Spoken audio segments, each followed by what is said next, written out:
Hey guys, so listen, we're working on a couple of different avenues here to help Wiley.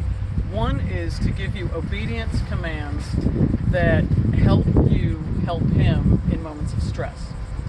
The other avenue is to just simply start working on building his confidence and trust with you in uncomfortable situations that don't involve humans necessarily. So we're at Lowe's and we're going to do some confidence building with him. And I'm also going to use a little bit of obedience, some downstay and other things. But the first thing that I want you to see is when we take him out on field trips, which I want you to do, every little nuance matters. We start with telling him that he has to wait before he gets out of the car, because what that does is it settles his mind before he goes out into the world, and more importantly, it tells him that you're in charge.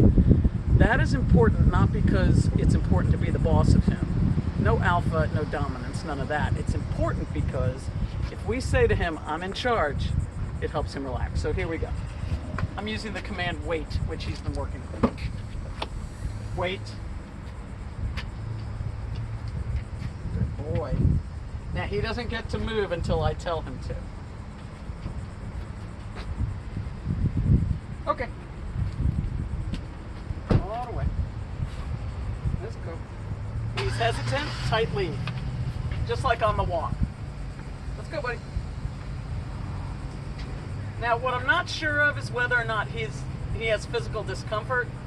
So in this instance where jumping's concerned between his paws and possibly his hips, let's assume that he does not feel comfortable. He started to exit, but he doesn't want to make the jump. So I'm just going to help him. No scolding. Good boy. And now we're going to pause, and we'll pick back up when we get to the door of the store. Ready? Yes. Hey guys, I'm taking a moment here because when we were stopping to let him pee, there's somebody throwing stuff in the back of their truck, and the loud noise makes him jump. What I want you to see, I'll have Deb pan down, is that he's clearly a little jumpy when he hears the sounds. Loose leash, because loose leash tells him things are okay. There we go, see the discomfort? Loose leash tells him we're all right. If I tighten up, I tell him something's wrong. So if he starts to flee, I might pull him over to me, but then again, loose leash. Loose leash tells him we're good. We're going to do that every time something makes him uncomfortable. We use the leash to guide him back over, but then loose again. Leash to guide, and then loose again. Okay, we'll pause. Get him in the video this time? Yep. Cool. We on? Yes. Okay guys, so we're over in the sidewalk, and I want to show you how we take advantage of areas like Lowe and Home Depot. So at first he was a little nervous and he's pulling me. When he pulled me, I just stopped him and said wait. We're using wait to give him some clarity about what we want from him. It is very important when we bring him into uncertain situations, things that make him nervous, that we give him direction and clarity. Sometimes that's with a command. A lot of times it's just with some soft leash direction. So in this case, he started pulling. I don't correct the pulling. What I want to do is help his brain. So I say to him, wait. He understands that that word means stop what you're doing. So that's what I did. And then we went loose and he's starting to relax. Now, let's take advantage of the environment. This moves and is noisy. It's going to make him uncomfortable. So what I decided I want to do is get him to climb up on it. What I want you to notice as I do it is that I follow through. If he vapor locks, you know what my technique is. It's to hold him tight and help him move his brain forward. It is very important that I follow through. So he may hop right up, who knows? But if he doesn't, we're going to make sure that we follow through. Anybody? Let's go. Up. Good boy. Good boy. Yes, good boy. So now I'm going to move it. Now, what I want you to see is, look, it's like it's a place command. So what I want you to see is when I start to move, he's going to try to flee. I'm going to block him with the leash or my body, depending on the situation. And just hold him up there for just a few seconds. We don't want to overdo it. Here we go, buddy. Here we go. Yeah, no, go. Notice my leash is loose. I use the leash to direct him again, and then the leash is loose. Good boy. It's like he's on a parade. Good boy. So doing something like this challenges his sense of comfort and builds trust. So he's doing remarkably well, better than I expected.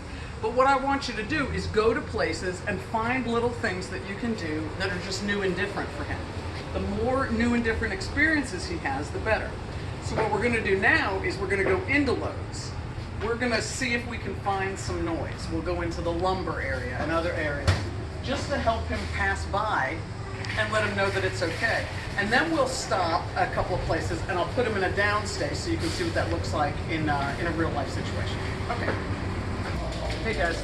So now we've moved through, he went through the door and entered the building really easily. He walks really nicely.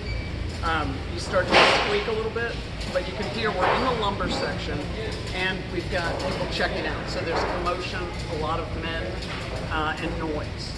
So I want you to see what I would do if we were in a situation and he started feeling uneasy. Remember the downstay? So here we are. And Deb, if you can focus on my feet. So I get ready, and then I say to him, down.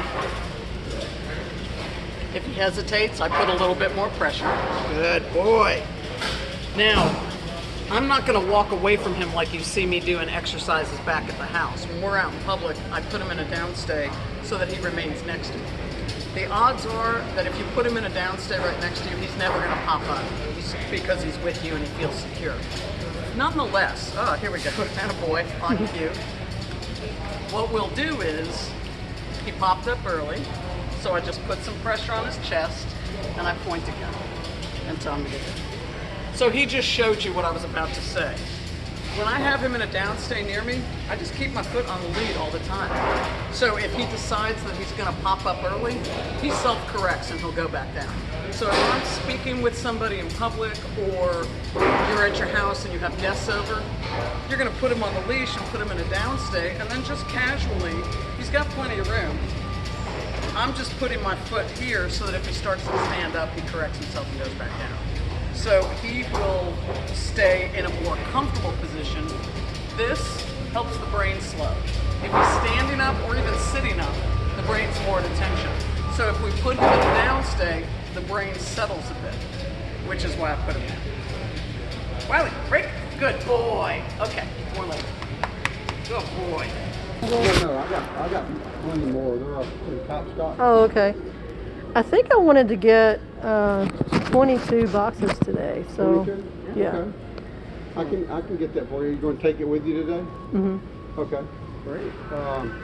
Let's see. I can let me write this number down, and I can ring you up, and then we'll, as soon as we get to this other customer, we can pull it for you. 813596. And then I have a van. Can you just like get somebody to bring it up front? Yeah. Okay. And then I'll just leave this here. Oh, that's terrific. Thank you so much. Good boy. Okay. I need some other stuff here. Get right up here, man. Hand me my phone. Here you.